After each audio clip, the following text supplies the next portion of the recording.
Hello, everyone, and welcome into a special edition of In the Studio with Jason Adams. So, I've got to get my desk cleaned up, and this is actually my silversmithing bench. So, it's got the bench pin here, which is just out of the frame.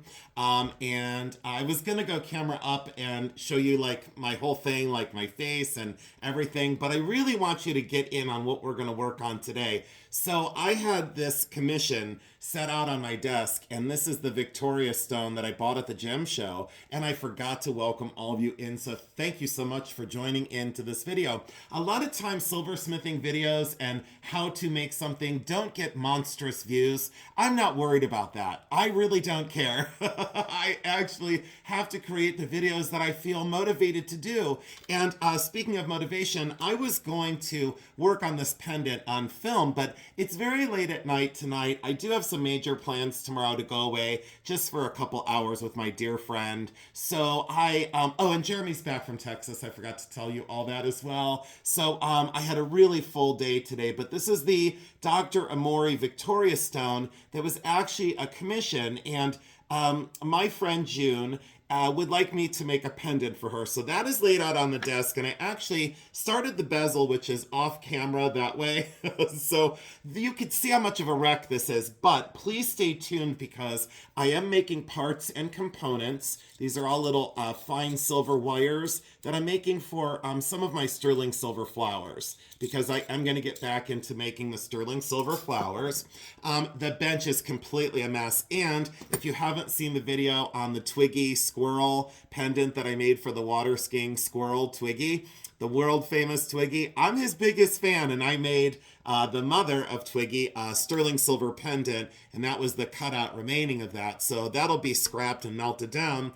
I had a ring out on my desk as well that needed to be fixed. I made this years and years and years ago, and unfortunately, just out of school, my craft wasn't the best, and I did break the solder seam on this side of the ring. So you can see that the prongs that became the shank, the split shank, with that little bowl of fruit, that did break. So I need to fix that. So I might fix that on camera as well and show you how I do a little restoration on soldering the prongs back together. We might get into that in this video as well. But what I do want to do is I want to do a repair on this Mexican sterling silver bracelet. And this is an early one. I would say circa dating on this would be around 1940. It might go as early as the 1935 time period, but it does go into the 40s as far as I'm concerned. Very early construction, solid sterling silver, and was sold for next to nothing because the clasp is broken. And since I have a ton of these in my collection, I know exactly what this is supposed to look like. So I'll show you how I manufacture the sterling silver piece and then what I do to solder that back down with silver solder, never with lead solder or soft solder, because that is not historically correct, nor would it wear very well. It wouldn't be safe to wear, and it wouldn't stay together over time. So I will silver solder what I create onto this. I am going to clean up the bench off camera. Also, Jeremy brought this home for me, and I haven't taken it off since.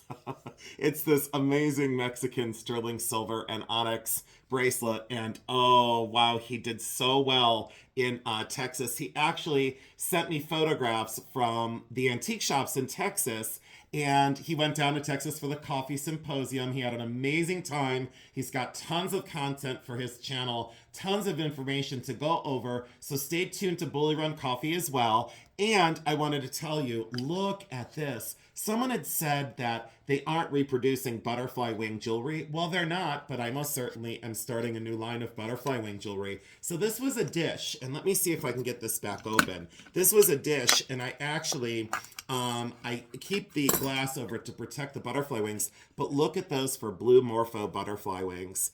Oh my, look at that. So I am actually setting these wings underneath crystal and glass. So I'm actually taking these wings right out of here very carefully with tweezers and putting it underneath glass medallions or like this optic crystal, so I could put it under such things and then make, I mean, look at how beautiful that would be. Dusty as heck, but all right. I am so scattered. I wanted to do the pendant in the video. Now I'm going to switch gears and do a repair. I am going to get this cleaned up, and look at how many saw blades I have all over. Oh, when people ask me my basic tools. So a couple different files. I have a half round with the flat file on the back with the wooden handles. I also have the rawhide mallet out because this is my mallet of choice to work my silver and to not leave marks or mar the metal in any way. Yes, I work with 2 rings on in the studio. I always have since I was in college. You know, it's, I just can't not. I don't know what else to say. A jeweler saw. So this is my college jeweler saw. I had it back in college days. I engraved my initials on it. Look how rusted out this is. It's been with me for 27 years. So, but you put your saw blades in here. They're very, very fine. And when people ask me what gauge saw blades do I usually use 2/0. It's called 2/0. I usually use 2/0 saw blades. And in this little bundle of saw blades, can you imagine that there's actually a dozen saw blades in that little bundle? But look at how they're like as fine as a human hair. They're very, very, very fine. So very, very, very thin and very fine. You can almost see the little teeth on there. And when you mount it in the saw, I can show you how to do that in another video. But let's get into this. I'm going to get this all cleaned up. My saw blades put away. This kind of clutter put away because enough is enough. And I'll get the scrap silver put away. I'll be right back with all of you in just 1 second. Thank you so much for joining into the magic in the studio. Well, I know what you're thinking. You thought I said I was going to clean up. Look how dusty and dirty my bench is. I could write wash me in it. Anyways, I couldn't help myself. I got distracted. Look at this giant piece of sterling silver I found. Oh my gosh. I think it's 18 gauge.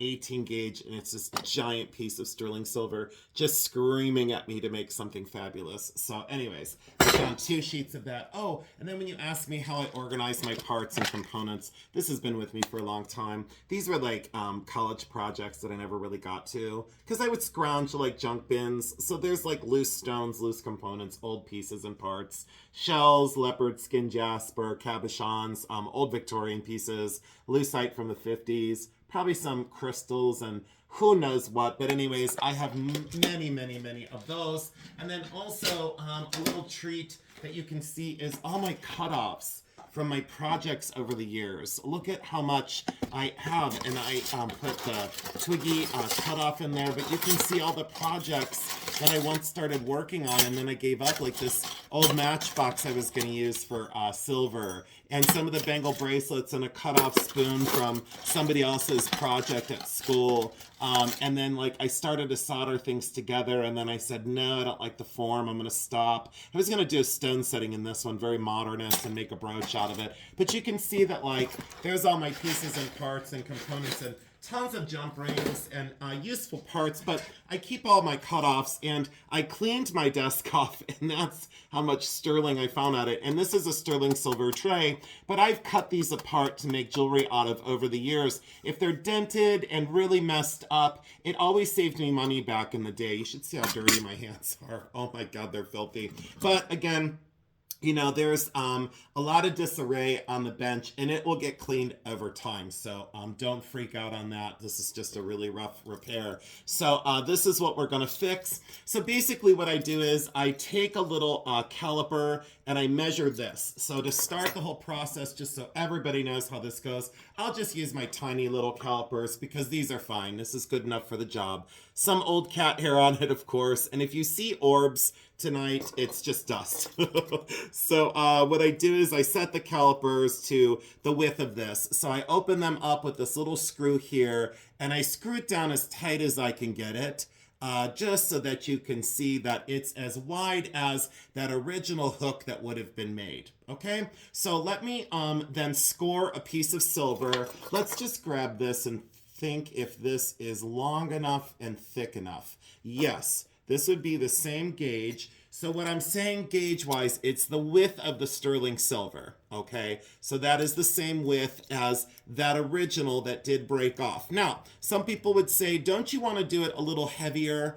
And I would say no, because I would like it to look original. So that is the same kind of width. And when I solder this down, I will solder over this. I'm not going to take that off. There's no reason to, because that's silver soldered down. And the solder seam there that Eutectic is very strong. It did not break there. The work hardened portion of this is what broke. Boy, are my hands absolutely filthy.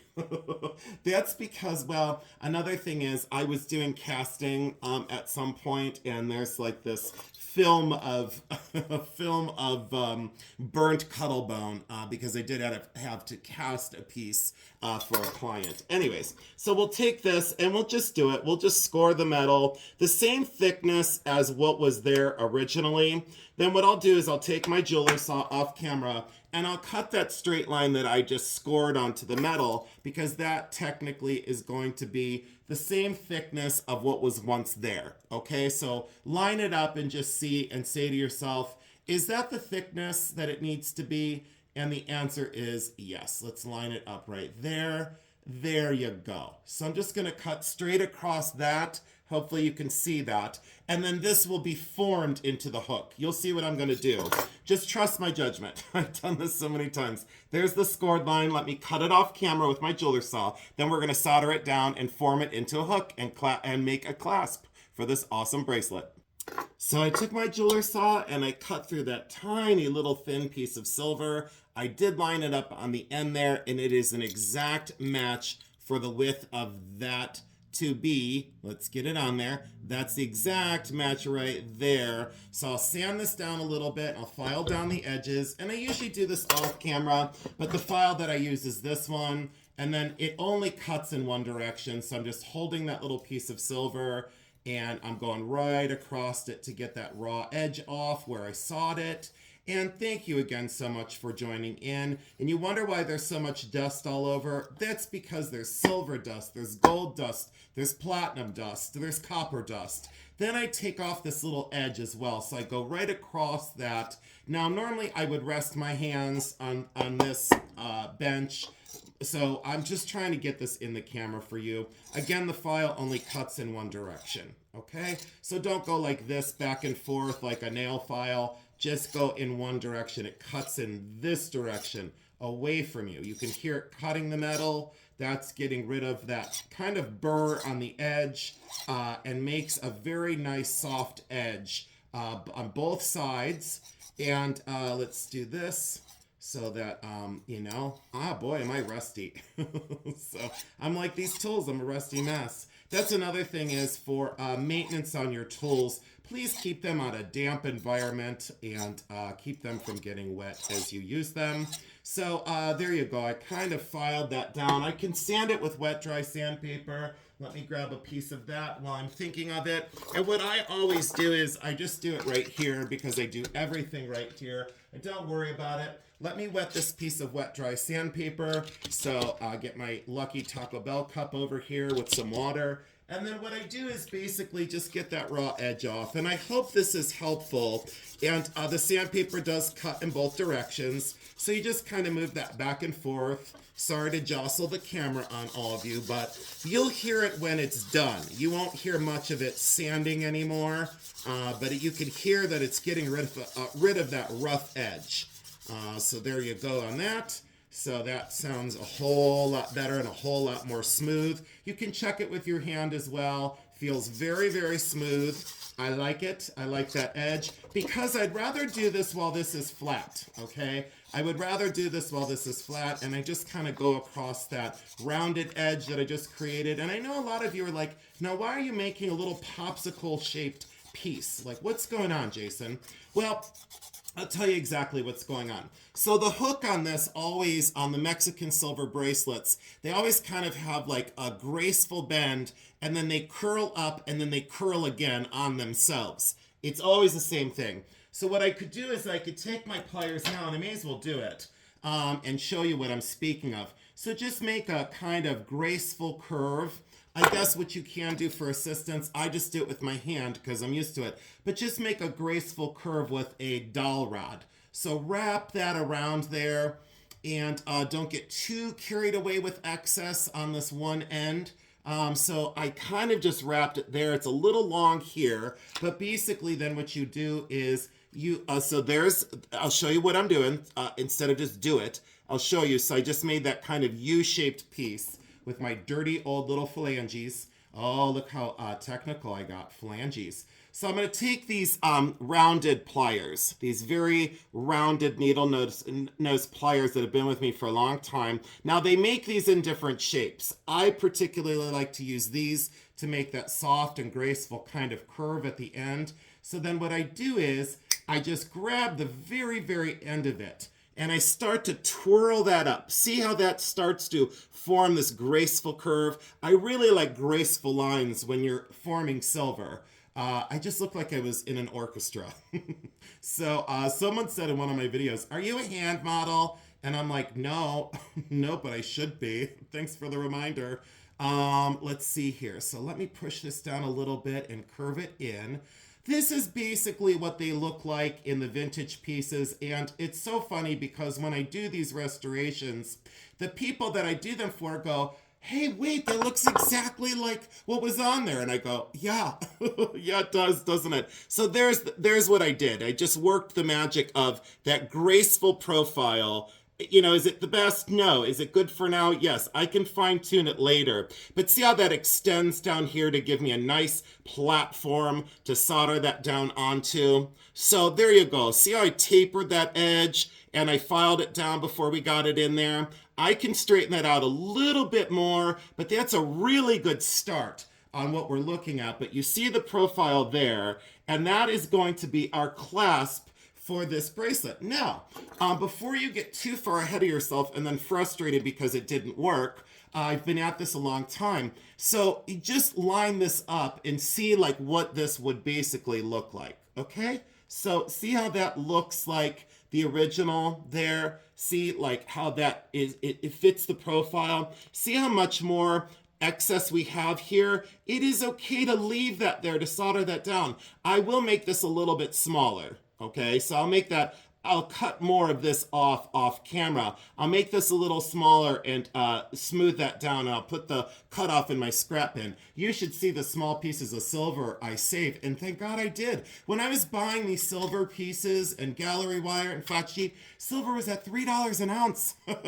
It's now at like almost $33 an ounce during the recording of this. So let's see that the tab back here doesn't interfere with this pierce work. See how that doesn't interfere with the pierce work? See, you don't see the tab through here. That's one concern. The other concern is this. Now, don't go too far, because what you have to double check is that this part of the clasp, which is original, that wire, kind of omega, shaped wire that's soldered down, you have to make sure that this hook fits through there. And look, it doesn't wiggle. It's the perfect size hook to go into here. Now, you have to double check that, because if this is too wide, this won't pass through it. And you're going to solder this down, and you're going to get really angry, and you're going to swear a whole bunch, because I know I've done it a million times.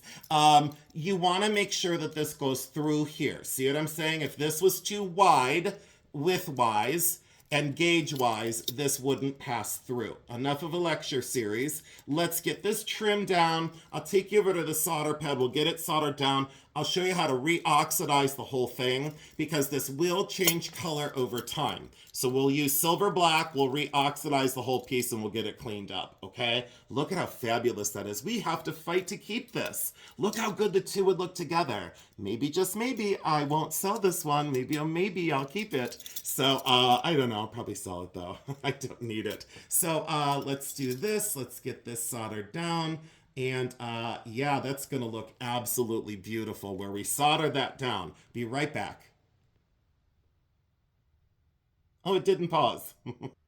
All right, so you guys made it over to the soldering setup. You know this where it gets a little bit loud if you've seen my other videos. Let me scoot this forward a little bit. This is my little Lazy Susan with my gravel. I got the bracelet over here. I did clean up that area, and I did put some flux on it already. I use Stay Still Flux. Just so you know, that's what I use. I use Stay Still, I always have. Look at how long this paintbrush has been with me, and I think this is the same flux I've had now for 12 years. Anyways, this is the torch I'm going to use. It's oxyacetylene. Let me get it started up with my striker. And it is a little bit loud, and sometimes I do have to yell over it. What I'd like to do is, also when you're soldering, please make sure that the hollow formed pieces, let me get the flame away. Make sure that the hollow formed pieces have an open back. So make sure that these have a drill hole, because if they don't, you will explode those. They will explode. They will actually, the heat from the torch will expand the air inside of them. If they're soldered shut, they will explode. Okay, so that's a hazard as well. Make sure they're open backed is all I'm saying. And when you bring this in, what I do is I just move my soldering pad around. And let's see here. I did put a little bit of flux on this already. And a lot of people have asked me, how many times have you burned yourself? And I would say, too many that I can't count. Let me get my tweezers. No, this is not what I want. I want my little fire pick. I use this in the fire, and it's heat protected. It's like a little probe, and I want to try and get that old piece of silver off of there. So I'm just going to heat this up very gently to make sure that I don't heat this whole piece. And I'm just taking the probe and trying to pick this little piece of silver off. I don't know what kind of solder they used. They probably used medium or easy. I'm not going to talk for a second. Let me heat this up and get that piece of silver off of there. So there we go. It didn't work because I got a little, but you see what happened is, I hope you could see that. I got that little tiny piece of silver. Let me get my other heat tweezers and pick up that little piece of silver. See, it stuck to one of the pumice rocks. So that little tiny piece of silver that was left over from the broken clasp, I did get that off of there. Now what I should do, but I'm not patient enough. So don't do what I say. Well, don't do what I do. Do as I say. So you should never use flux like that. You should always use you should always use clean metal to solder, but I don't because I'm impatient. Let me put my solder and pallions on. Now, if you don't know what a solder pallion is, pallion, I actually cut little tiny pieces. Let me show you. I actually cut little tiny pieces of solder. They are silver solder, and I'm just putting two kind of relatively large. I wish you could see the size, but you catch the drift of what I'm doing. I'm using very moderate pieces of silver solder there. Let me heat those up and kind of see if I can get those to flow for a second here. Kind of heat those in that area. I really wish you could see closer to what I'm doing here, but let's just do that right there. And I got them to stick down at least. There we go.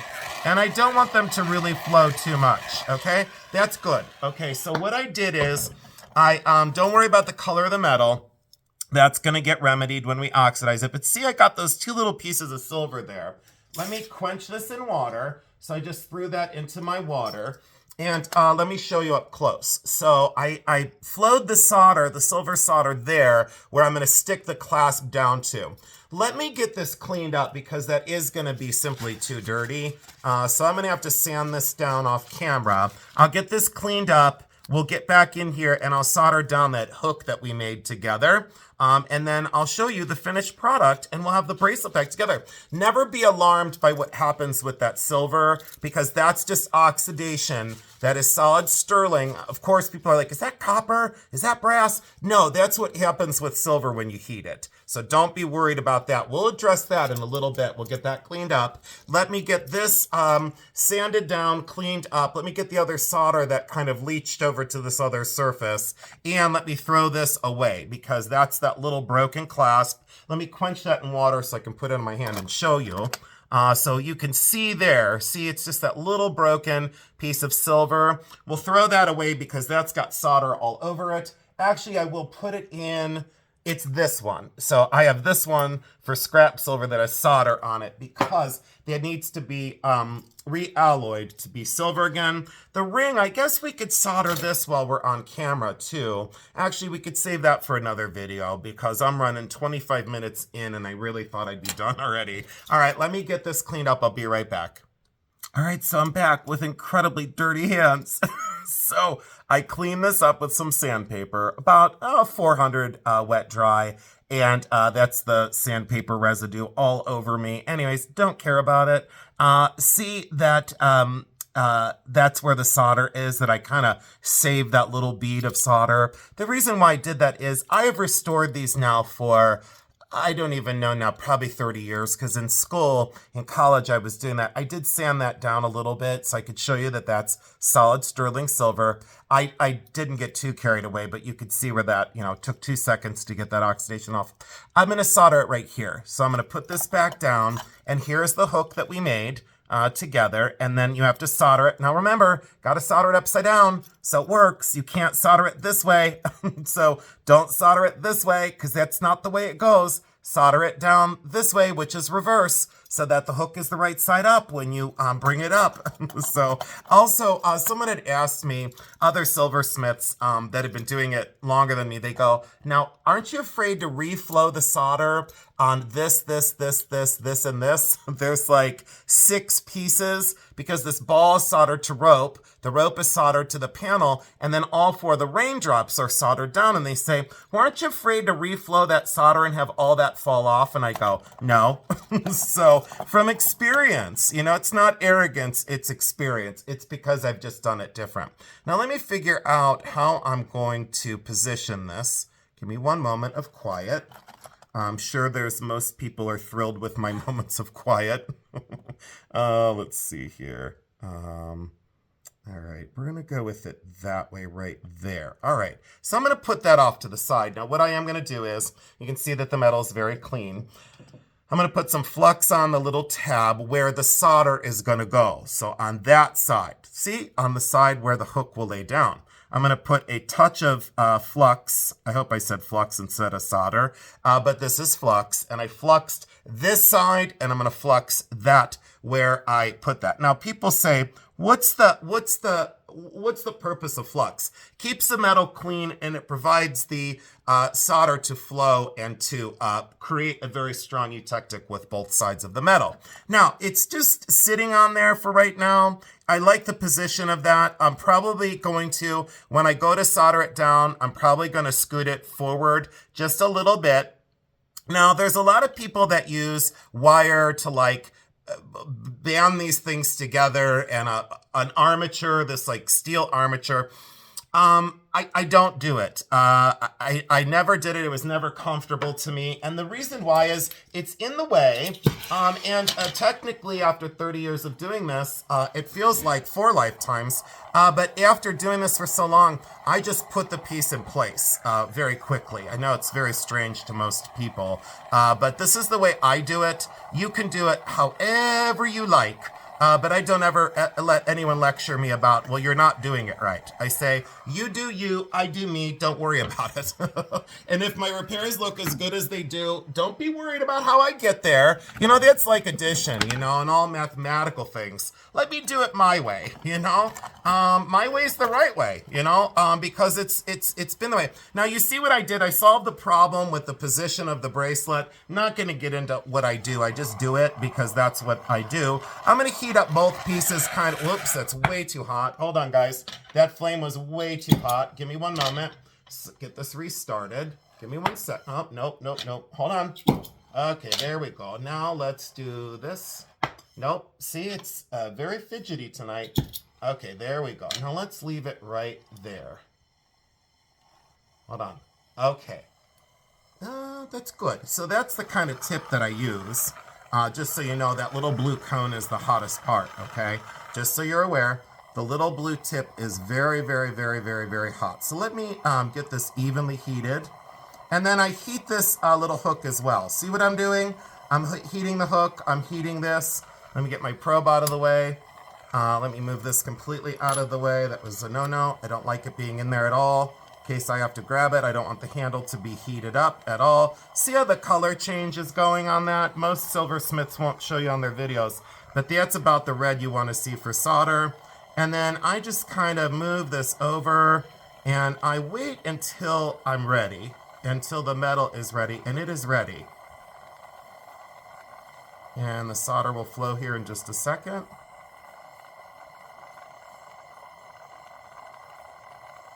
and the solder just totally flowed. So there we go. And the old solder that was on that armature flowed as well. That's a very strong seam. I can see it from a mile away. It's very central. I think I want to, let me see here, take a quick peek if it's aligned. I want to move it over just a smidge. While it's still hot, I don't see what other people do. They'll take that and they'll quench it, they'll clean it, they'll pickle it, they'll go crazy, and then they wonder why their repair takes them 16 hours. I'm like, you don't have to do it that way. You can heat it right again. You absolutely can. I'm living proof of it. Let's move this over a little bit. Let's flow the solder and scoot it about 0.5 millimeter. Thank you for letting me focus.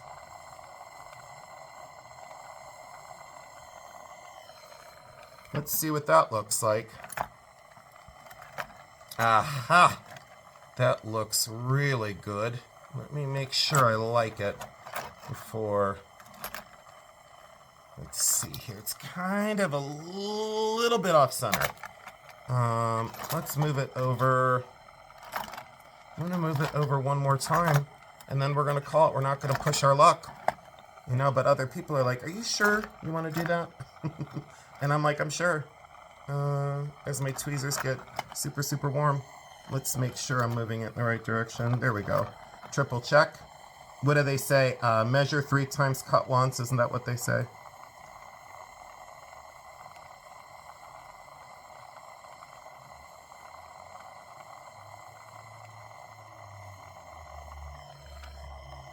There we go.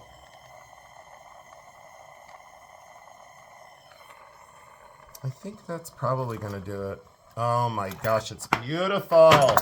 Love it. We got it, guys. We got it right where it needed to be. Absolutely boiling hot.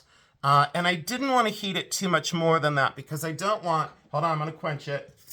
That means just putting it in the water, ice cold water. Well, not ice cold, but cold, cold water.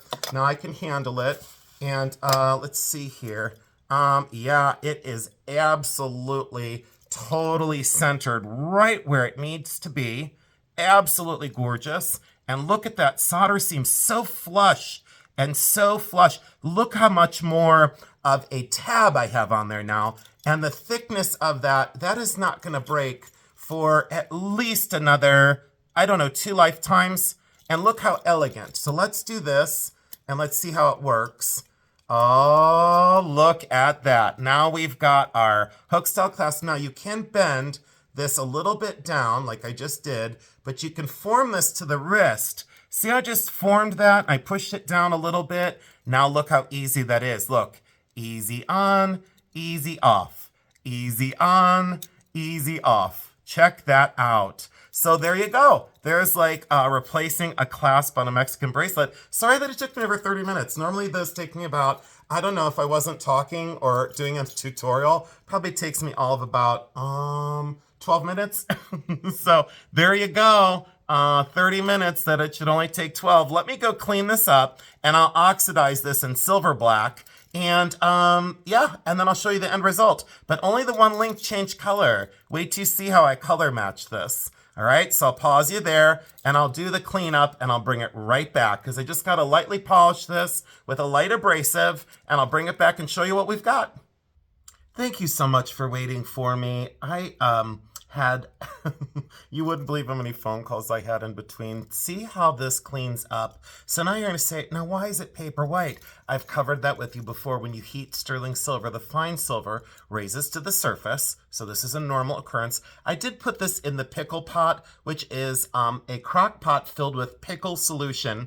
And the pickle solution is some sort of, I think it's like a hydrochloric acid. It's a powdered thing. It's an acid. You put it in there. You turn it up on high. You let it kind of, clean that metal up. I only left it in for about 4 minutes. So you can see the hook there. I hope you can see that really well. And I am now ready to lightly polish this to get the white off. And look at our solder seam. Absolutely gorgeously stunning. Absolutely fabulous. And again, this kind of clicks right on. It's just perfect to get this on and off. Very smooth. Make sure the clasps work very, very well. And that's exactly what would have been on there. Look how that tendril that I made kind of mimics the tendrils on the side. Always restore a clasp the way it's supposed to be. Don't just throw a lobster claw on that. Come on, do it the right way. So I will polish this down, re-oxidize the whole bracelet, polish again, and bring it back. So I'll put it in silver black, which is like a liver of sulfur solution, to re-oxidize it. And wait till you see, I'm going to match this as close as I can to the original finish. And look at how beautiful that's going to be for a Mexican silver bracelet. Absolutely great restoration. Super proud of this one. So I'll be right back. And here it is after a very quick polish. And yes, that's polishing compound all over my hands. Not afraid to get down and dirty. Trust me, I'm not. What will I say besides it's so close to being done? I will get in here and I will clean this up some more. I will get in here and clean up the back some more because that's all just polished down in there now. And you can see that almost all the white is gone. And look how it's matching its original finish. Not a high polish whatsoever. But I'm going to get in here and clean all this up and re-oxidize. And then I'll be bringing it back. And let's see how this looks without all this polish on here. Let's get this off of here real quick and show you that the surface is just beautiful. Look at how it's starting to match. Absolutely, it's fitting in. We're almost there, so it's worth the fight. Stick with me, promise. I promise it's totally worth the fight. Be right back. So I know what you're going to ask yourself. Why does he have Mountain Dew in this video? It's not Mountain Dew. This is liver of sulfur. So this is actually silver black. It's a liquid. And I dilute just a couple drops in a very, very hot, see the steam? I'm sure you can see it. Very, very hot water. It dilutes and becomes liver of sulfur in a way. Oops, there goes my paintbrush. Whoops. Got to clean up some more. So, all right, now get this. So I put the bracelet on a copper wire and I dipped it in a liver of sulfur. And look, you can just barely tell that that is the link that I worked on. But once this gets polished down, you're not going to see that kind of iridescent yellowy surface. I could leave it in liver of sulfur longer, but I'm not going to do that. I'm going to polish this up and I'll bring it back on. I'll do some still photographs and probably post them on my community page as well. I hope you've enjoyed this video so far. Let me get this cleaned up. I'll take you into some better lighting and I'll show you what's exactly going on with the finished result. Thanks so much for joining in and for bearing with me. I really appreciate it. Well, I sure hope you're ready for the grand reveal. It took us long enough to get here. And what do you know, my bench is already a total disaster already again.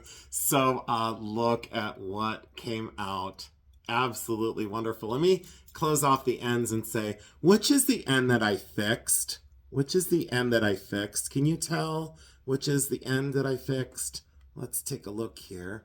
I don't know. Can you tell? I'm so proud of myself. So let's look at the back. Where did I fix? Let's see here. Oh, you think it's that end, I'm sure. No, it's this end. Look at how great it came out. So there's that beautiful tendril style hook with a great oxidation on it. I left that a little dirtier than I should have with the oxidation. And then when I liver of sulfur things, I'm very finicky, and unlike other people that do restorations, look at Big Daddy, by the way. If you love that ring, it's diamonds and gold. If you love that ring, please go over to my other videos and take a look at some of my educational videos and some of my hauls. But needless to say, this bracelet I paid, as is, I paid $15. And now I would say, fully restored that size, I would say... that's a tough one. 225 to 265, so 225 to 265. So easily worth that little bit of effort. And like I said, I could have done the restoration a whole lot faster, but you can see how I soldered that down. And as a silversmith and a working silversmith for over 30 years now, I do pride myself on vintage and antique restoration, and you can see why it was definitely worth the fight. You can see that the polish is very, very similar now, and the oxidation is back, so it actually looks completely authentic and old. And a lot of people would say, oh, just polish it. No, not in my world. Nope, not going to happen. So there you go. There's the restoration in all of its glory. Could I have done slightly better? I probably could have if I would have taken a little bit of time off camera, but you get the gist of it. And again, it works absolutely perfect and absolutely gorgeous. And what a wonderful design. Absolutely love it. Totally restored. I hope you enjoyed the video. Please go forth with peace and kindness. If you want to see more videos like this, please put it in the description. And also, I am gonna be creating this, and I am gonna do a video of the creation of this amazing Victoria Stone pendant. So that's coming up. Look how dried out my hands are now with all the polish all over, but at least they're clean now, you know, so at least they're totally clean. And then I can do this. I can solder this together and then reset this. And then hopefully I can bring this to one of the sales, because that's one of my originals out of an old celluloid button that had broken. And so I made that little bowl of fruit ring. Had so much fun in my creations of my original designs, as well as a lot of vintage and antique restorations. And a lot of people here local know I've done restorations for now 2 very major museums, and I mean major. So they were restorations that no other metalsmith would take on, and I said, sure, I'll give it a try. And I sweat bullets until I got them done, but they're fully restored and absolutely beautiful. And it's an honor to have this be my legacy, you know, to leave behind such restorations. And I'm very, very happy with the way this bracelet came out now. So hope you enjoyed the video. I do have a very challenging cuff bracelet in turquoise that's off camera. That restoration would take a lot more effort, but I will definitely do it. It's broken in 4 areas. I have to unset the stone and resolder the whole cuff together. So I'll fight for that restoration because it deserves it. Don't fight at all today. Make your day easy and filled with kindness. Just do your best. That's all I ask of all of you. I did my best, and look how it worked out today. So thank you so much for joining in. I really appreciate your time and your attention. Sorry about all the dust in the dirt, but it's the way it goes as the life of an artist and a silversmith. So definitely take good care of yourselves. I'll see you in the next video. And you know how I end this. Signing off from my studio. I love you because I do.